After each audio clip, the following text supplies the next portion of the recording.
This is Daf Yomi, Bava Batra, page 112, Kufyud Beis, Amid Aleph. Top of the page, with the words V'chi minyan le'ya'ir shelo haya lo l'saguv v'lamed shenasa ya'ir isha u'mesa yarsha. And from where did Ya'ir have land that his father Saguv did not have? Rather, this teaches that Ya'ir married a woman who inherited her father's land, and she died, and he inherited from her so that he had his own land. It's just a cute connection. Cute is the word, but is that there's Pinchas ben Ya'ir, and there's two examples. Another example of one who had land that his father didn't have was Pinchas, and this person is Ya'ir. So Pinchas ben Ya'ir. Okay. Anyway, this also indicates that a husband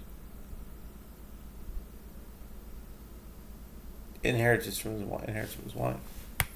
Ma'av omer chitim v'sibas haben kapid kara aval baal lo yariz tashma v'lo tisov nachalal v'nei Yisrael mimate lemate.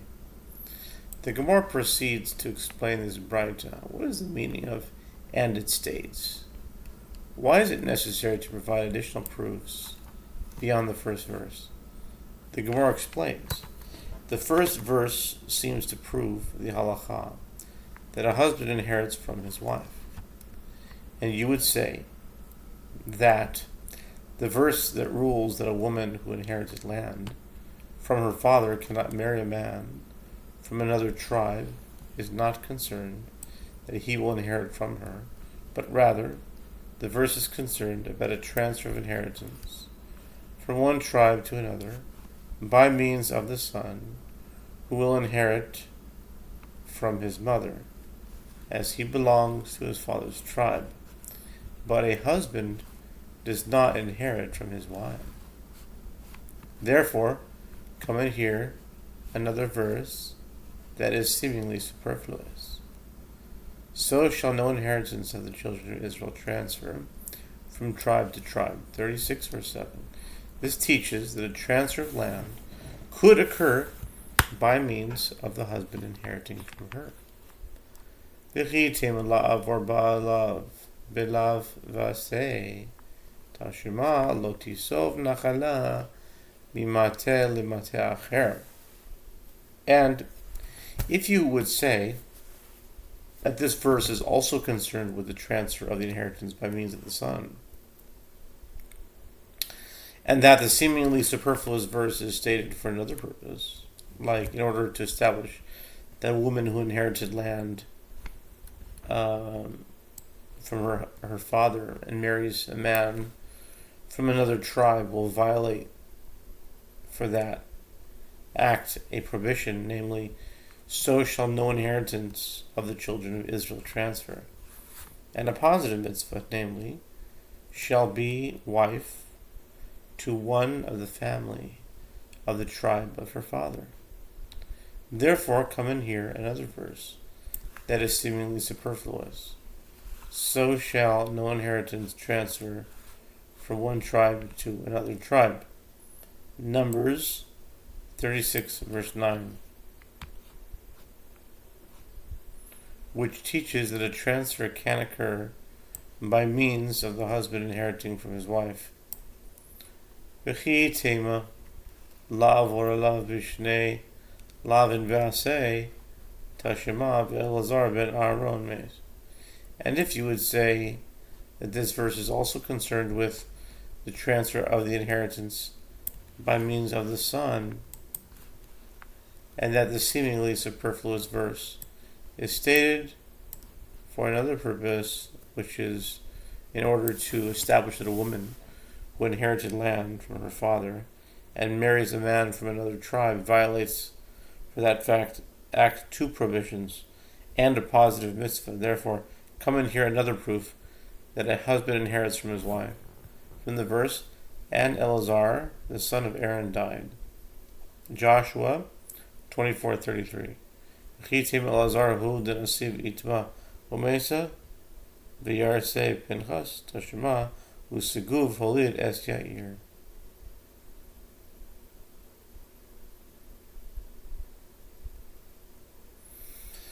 And if you would say that Pinchas did not inherit this land from his wife, but from his mother, as it was Eleazar's father who married a woman who inherited land, and she subsequently died, and her son Pinchas inherited from her, so that this verse proves the inheritance of a son and not that of a husband. Therefore, come in here, proof from the verse, and Seguv begat Yair, in 1 Chronicles 2:22. B'chi tema hasam nami hachihu imkain trei krai lamali. And if you would say that that is the case there as well, that it was Yair who inherited from his deceased mother, if so, why do I need two verses to teach the same halacha? This concludes the Gemara's explanation of the Braita. Amar le Rav Papa Labaya Mimai Dilma le Olam Emelach Baal lo Yaris Ukrai Besibas Haben Kedashina V'Yair Dizavan Mizban Upinchas Nami Dizaban Mizban. Rav Papa said to Abaye, from where do you know that this is how the verse should be understood? Perhaps I could actually say to you, a husband does not inherit from his wife, and the verses are concerned about a transfer of inheritance from one tribe to another by means of the son, as we explained, teaching that one who does so violates two prohibitions and a positive mitzvah. And with regard to Yair, one could say that he purchased it from a third party and did not inherit it. And with regard to Pinchas as well, one could say that he purchased it from a third party. Amar le Pinchas dizavan mizban lo matis amart. Imkain nimtzei sadeh chozeres v'yovel v'nimtzad tzadik kavur b'kever she'eno shelo. Abaye said to him, you cannot say that Pinchas purchased the land where he buried his father, and if so, the field would return to its original owner in the Jubilee year. See Leviticus chapter 25. And it would be found that this righteous man, Eleazar, is buried in a grave in land that is not his. Ela ema denafela le yisidei charabim. Rav Papa asked further, rather say that in his capacity as a priest, he came into possession of his land as a dedicated field. Pinchas, as a priest, may have owned the land by that means.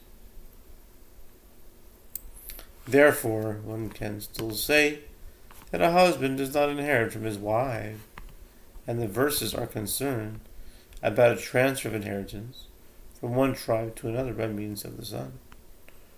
Omar Abaye said, Sof Sof, Haka mit akra, nachala meshifta, de ima leshifta de abba. Abaye said, even if you say that her son and not her husband inherits from her, ultimately, the inheritance is uprooted from the tribe of the mother and is moved to the tribe of the father, and the prohibition against her marrying a man from another tribe is not effective in achieving its goal. The verse speaks of a woman who inherited the land from her mother, who is of a different tribe, from her father, see 111a, even if she marries a man from her own tribe, the inheritance will be transferred from her mother's tribe to that of her, the woman's husband, as even if the woman's son inherits, he is of his father's tribe. Umimai v'dil meshani hasam shekvar huzba amar le shekvar huzba lo amrin. Rav Papa rejects this. And from where do you raise your challenge? But perhaps it is different there, as the inheritance had already been transferred by the mother of the woman when she married the father, so that the Torah is no longer concerned with the continued transfer. When the parents of this now deceased woman married, the land that her mother would eventually inherit was already thought of as being transferred away from the ownership of her mother's tribe. Therefore, the fact that even if this woman's son inherits from her, the fact that the land will permanently belong to a member of her husband's tribe is of no concern. Abaye said to him, we do not say, employ the logic of, as it already has been transferred, since as long as this woman owned it, it still belonged to a person of the first tribe. Amar le, Rav Yemar Lervashi, I Amar Bishlomo, Shekavar Huzba, Hainu Dibitom, Mitokma, Kra, Ben Besibata Ben, Ben Besibata Ba'an. Rav Yemar says Rav Ashi, even according to Abaya, who holds the verses teach that the husband inherits, there is still a difficulty. Granted, if you say the logic of as it has already been transferred, this is how it can be understood, that the verse is established as referring to both scenarios. The verse can be understood either with regard to a transfer by means of the son, or with regard to transfer by means of the husband. In both of these scenarios, the daughter's marriage to a man from her father's tribe is effective in ensuring that land she will inherit will not leave the tribe, because if she inherited it from her father, it remains within the same tribe. And if she inherited it from her mother, it had already been transferred when her mother married her father. Ela I amrit lo amrinan shekavarhu sabah ki min sabah le'echad mimishpachat mate aviha mai have ha-me'ikara nachala b'shivta de'ima l'shivta de'aba. But if you say that we do not say the logic of as it has already been transferred, that even when she gets married to one of the family of the tribe of her father, what of it?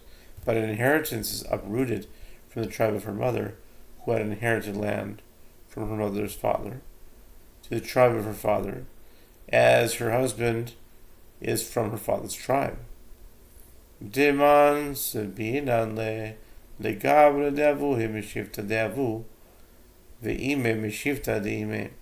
Rav Ashi said to him, there is a way that the transfer to another tribe can be avoided, where we marry her to a man whose father is from her father's tribe, and his mother is from her mother's tribe. The transfer is avoided as the land retains the exact status as it had when it was in the woman's possession.